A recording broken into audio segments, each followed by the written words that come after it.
శౌర్యతోటి యుద్ధము చేసి వస్తా వారి మప్పు అంటారు నేను వెళ్ళాలి మనం యుద్ధం చేయాలి ఓ అదే వేవేక శౌర్యత పోయి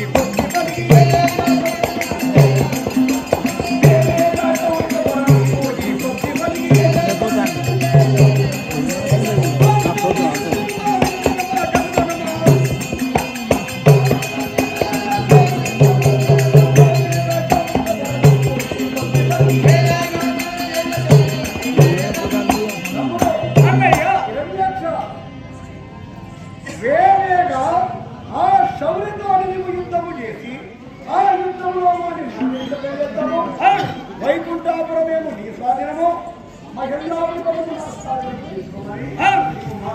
అవును అన్నయ్య అది కాదు ఒక్క ఊరమైన బ్రహ్మస్త్రము ప్రయోగించుకున్న అన్నయ్య అందరూ శరణాగతులైనటువంటి వాడు కానీ ఆడు కానీ ఒక్కరు ఇవ్వకపోతే మనకేంటది ఊరుకో ఉన్నదే లేదు ఊరుకోలేదు వారితో యుద్ధం చేయాలి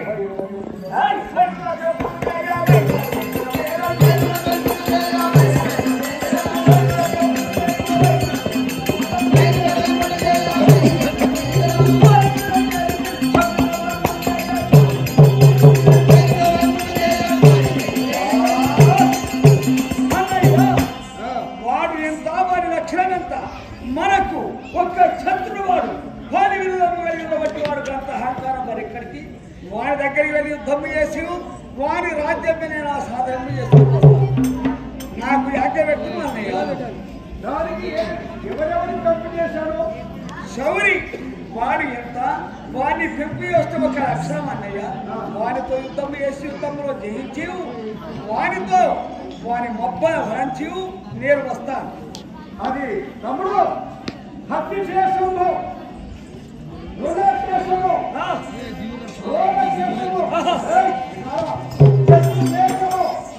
ఈ నాలుగోటి ఉంటుట పండితులు చెప్పారు గొప్ప తప్పని ఎట్లా దానికి అర్థము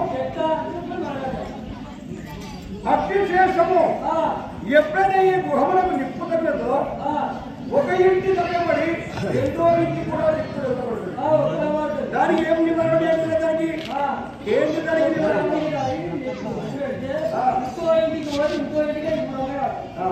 దానికి ఎట్లా దానికి ఏం చేస్తారు తగలబడితే దాన్ని ఏం చేస్తారు అది అట్లా అదే రీతి నీళ్లు తీసుకువచ్చి అది చల్లార్పడమే మహా కర్తవ్యం అది అగ్నిశేషము రుణశేషము రుణమంటే ఏంటి ఒకరికి మనం అప్పు తీసుకున్నాము ఆ అప్పు తీసుకున్నాము కాబట్టి ఎటువంటి అయినా కష్టపడి అయినా వారికి రుణము తీర్చడం ఏంటన్నా మన దగ్గర మనం తెచ్చుకున్నప్పుడు మన వాడికి రుణపడే ఉంటాం వాని అప్పు వాడిని తీస్తే మన రుణం పోదు అది రుణశేషము రోగశేషము రోగం అంటే కాలు రోగం వస్తుంది వస్తే దానికి ఏమి వైరి దాకా పోవాలి మందులు కానీ సూదులు కానీ ఇప్పించి అది చేస్తే రోగం తగ్గిపోతుంది లేకపోతే ఇంకెక్కువ అయితే రోగశేషము ఎప్పుడైతే రోగం వస్తుందో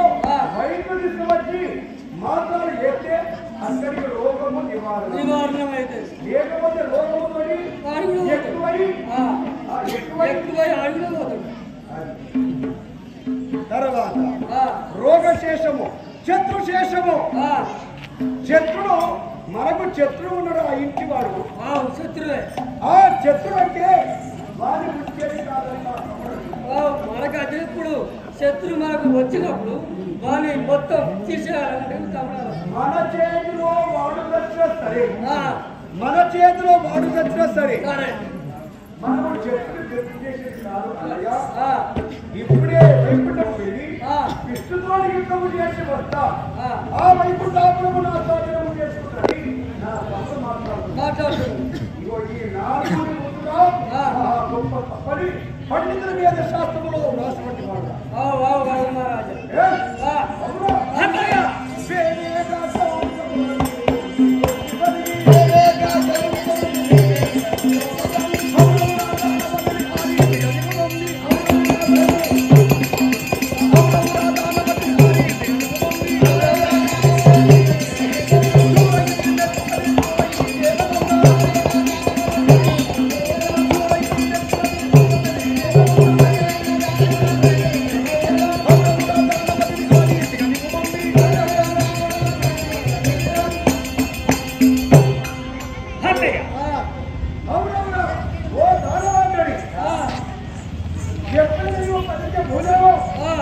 ఇప్పుడే నీవు వెళ్ళి ఆ వైకుంఠాపురం వెళ్ళి విష్ణుతోటి యుద్ధము చేసి ఆ యుద్ధంలో అదే చేసి ఆ వైకుంఠాపురం చేసుకోవాలి. సరే అన్నయ్య, ఎప్పుడైతే నీవు పలికినావు నీవు చెప్పిన విధంగా వెళ్ళి ఆ వైకుంఠాపురి భక్తులకు నా సాధన చేసుకొని వస్తాను.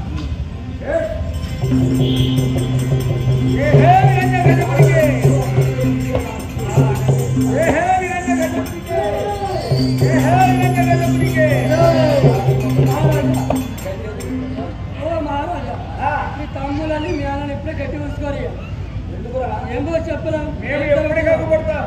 మళ్ళా పోయి వచ్చే వరకు అలా ఏం జరుగుతుందో అని ఇప్పుడే అలా మధ్య ఉంచుకోరు గట్టిగా.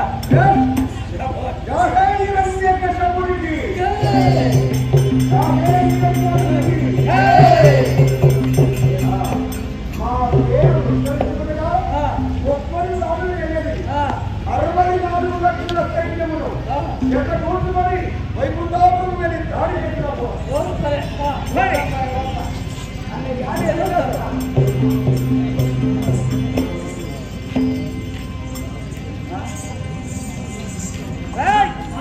జాగ్రత్త.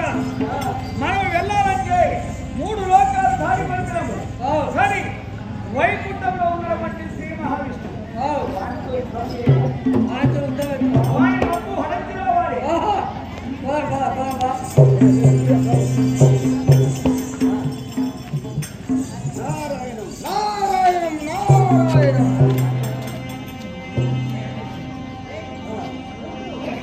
కేశవ నరహరి జనార్దన వాసుదేవ హరి నమో నమో.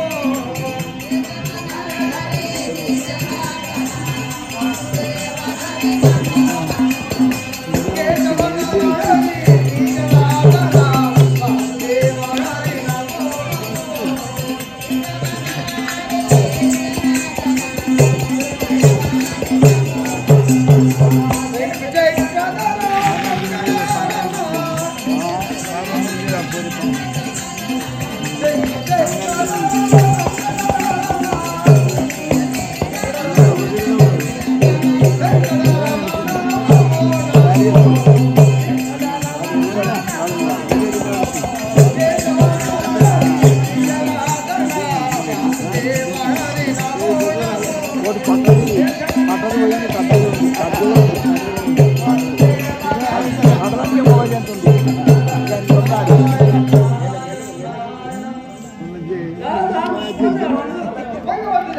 మహారాజా, మీరు ఎవరు?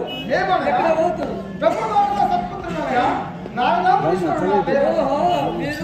మీరు లాభం అనుకుంటున్నారా? మీ పెద్దలా ఇద్దరి కథలా ఏ శాపలు పెడతారయ్యా? నాకు ఉన్నమాటలా ఏ శాపలు పెడతారయ్యా? ఏ పెట్టయ్యా? ఏ కాలు పూజ అవుతారా ఇప్పుడు? పెట్ట మాలాంటి పెద్దలతోని ఆ విధంగా నువ్వు మాట్లాడు. సరే ఇప్పుడు ఎక్కడ పోతారు? సరే మహేంద్ర నగరం పరిపాలించిన వారు నిరంజనుడు నిరంజాక్షుడు.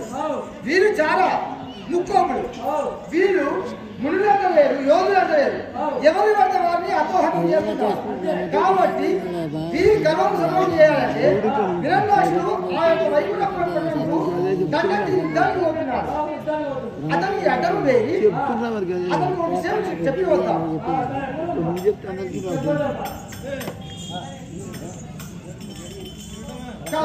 చూడవయా